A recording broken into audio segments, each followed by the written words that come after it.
Bom dia! Hoje é sexta-feira, Bom dia! Hoje é sexta-feira, dia 13 de julho, aniversário da minha tia. Feliz aniversário, tia! E hoje eu vou falar sobre um filme do Xavier Legrand, um filme francês que foi lançado esse ano nas salas de cinema e que faz parte da seleção do festival Varilux, que é um festival que todo ano traz vários filmes franceses.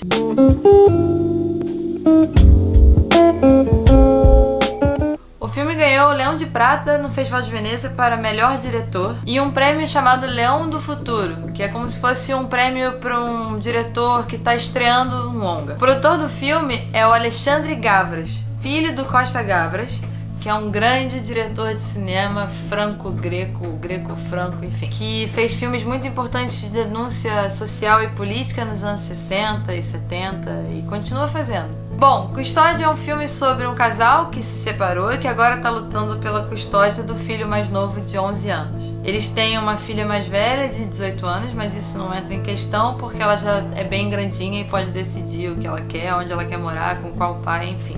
Mas no caso do filho, que tem 11 anos, o pai tá lutando por custódia conjunta, sabe? Tipo, você dividir o tempo, ele pegar umas férias, metade das férias, ter final de semana sim, final de semana não, esse tipo de coisa. Então o filme começa com uma cena muito boa, que tá até no trailer, que é a audiência deles dois com suas respectivas advogadas e a juíza, ouvindo o caso de cada um. E pra gravar ainda mais essa situação, a juíza ela lê uma carta que foi escrita pelo filho, pelo Julian, falando sobre a rotina dele, no qual fica claro que ele não quer ver o pai e que ele não tá confortável com essa situação. O que fica ali meio pairando no ar e que é muito bem pontuado pela juíza é assim: eu não sei qual de vocês mente mais, porque claramente um de vocês dois está mentindo. Porque nesse momento a gente fica em dúvida se é a mãe que está colocando os filhos contra o pai ou se é o pai que realmente fez alguma coisa no passado para gerar tanta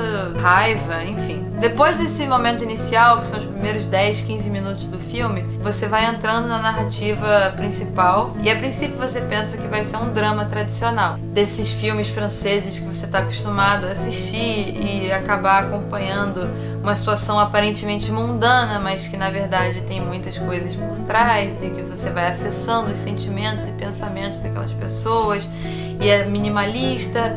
É assim que eu tô acostumada com o cinema francês e é isso que eu esperava do filme. E ele fez isso, mais ou menos durante, sei lá, meia hora, 40 minutos. Ou seja, a primeira metade do filme vai construindo o drama e vai mostrando os personagens e vai até levando você a determinadas situações ou cenas que você depois vai ver que nem são tão importantes. E aí nessa primeira parte do filme você até vê que o pai tem uns impulsos meio violentos, mas ao mesmo tempo você tá vendo o afeto, a dificuldade de lidar com as situações. Você ainda pensa que talvez ele esteja se sentindo acuado, magoado, rejeitado e que isso está gerando esse tipo de comportamento dele. E aí, de repente, não mais que de repente, tem um determinado momento do filme em que isso se quebra. E você tem a certeza de que esse personagem é violento, que ele foi violento e que os filhos e essa ex-mulher têm toda a razão e motivo para terem medo dele. E aí um filme que aparentemente era um drama e que você estava acompanhando assim, de igual para igual, os dois lados, vira um filme de terror, basicamente um filme de terror. Eu assisti Hereditário semana passada, que é assumidamente um filme de terror, um filme de gênero de terror, que tem todas aquelas coisas spooky e tal, de espíritos e corpos e cabeças e seja lá o que for. Eu não tive tanto medo quanto eu tive desse filme. Custódia é um filme assustador porque ele é real, porque aquele tipo de situação acontece todos os dias, em todos os lugares do mundo. Porque a gente vive numa sociedade machista que, se não acalenta, fecha os olhos para esse tipo de situação. A não ser que você chegue numa situação muito extrema em que uma pessoa morre, se você tem só as ameaças, se você tem só um cara telefonando muito, ou enfim, enchendo o saco da ex-mulher, normalmente as pessoas vão falar que ele está sofrendo por amor ou algo do gênero.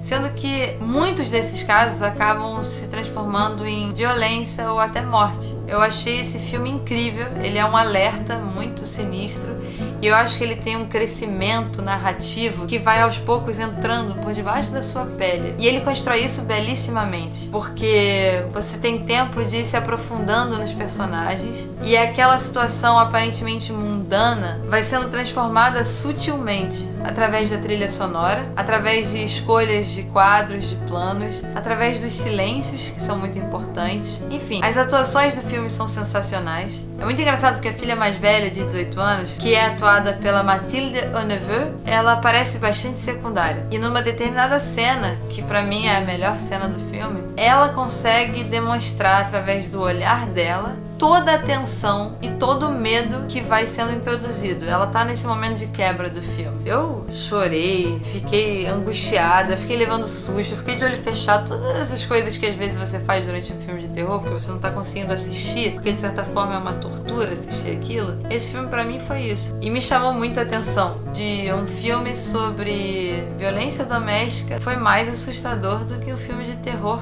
feito para me assustar. Isso mostra o quão frágil eu me senti enquanto mulher assistindo esse filme. Graças a Deus, nunca tive uma situação de ter uma pessoa violenta comigo, mas já tive situações de pessoas possessivas que demonstravam um iniciozinho de um comportamento e eu lembro de achar aquilo assustador. E era tipo o iniciozinho, não era nada demais, sabe? Era só um olhar, uma atitude, uma maneira de me tratar. E só naquilo, todos os meus alertas fizeram assim: isso daqui não. Isso daqui não é pra aceitar, não é pra se viver. Mas é doido porque logo no início do filme, quando você tem a audiência, a advogada do pai, ela tem vários depoimentos falando sobre a personalidade dele, o caráter dele, como ele é uma pessoa boa, bem centrada, como ele é um bom amigo, um trabalhador ótimo. Então muitas vezes você tem homens que em outros aspectos da vida são super razoáveis, mas em que nas suas relações afetivas tratam a mulher como sua posse e extrapolam totalmente as regras sociais de convívio e respeito. Eu acho que esse assunto é um assunto que deve ser muito mais tratado, muito mais falado. Acho que muitas vezes a sociedade trata a violência doméstica como se fosse uma coisa que deve ser resolvida entre quatro paredes e não é, porque esse tipo de comportamento machista e possessivo, ele é, se não induzido, ele é permitido pela sociedade como um todo. Então eu acho que você precisa ter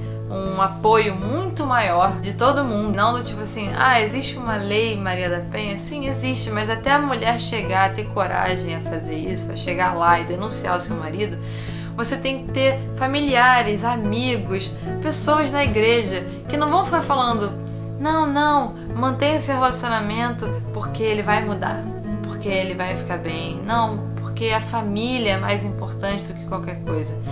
Mais importante do que qualquer coisa é a vida, sabe assim? E olha, eu sei que cada caso é um caso e que as pessoas são capazes de melhorar, mas eu acho que antes de qualquer coisa você tem que ter apreço pela própria vida e pela sua felicidade. Eu acho que o medo nesse filme ele é tão eficiente porque existe uma constante tensão de que alguma coisa vai acontecer. E porque qualquer brecha nesse controle pode ser uma explosão. Pode ser uma coisa irreversível. Eu li algumas críticas que compararam com uma narrativa hitchcockiana e eu acho que faz sentido também. Eu acho que tem uma coisa hitchcockiana, assim, no crescente, mas também uma coisa kubrickiana também, sabe? Assim, eu tô trazendo nomes muito grandes para esse tipo de comparação, mas o que eu quero dizer é que eu acho que esse diretor ele conseguiu usar muito bem a linguagem, o gênero e conseguiu transformar as nossas expectativas ao longo do filme e segurar a gente pelas bolas. Desculpa a expressão, mas assim, a sensação que eu tive é que eu tava sendo dominada por aquela narrativa, que eu tava me sentindo sufocada por aquela narrativa. E não é qualquer um que consegue fazer isso, não.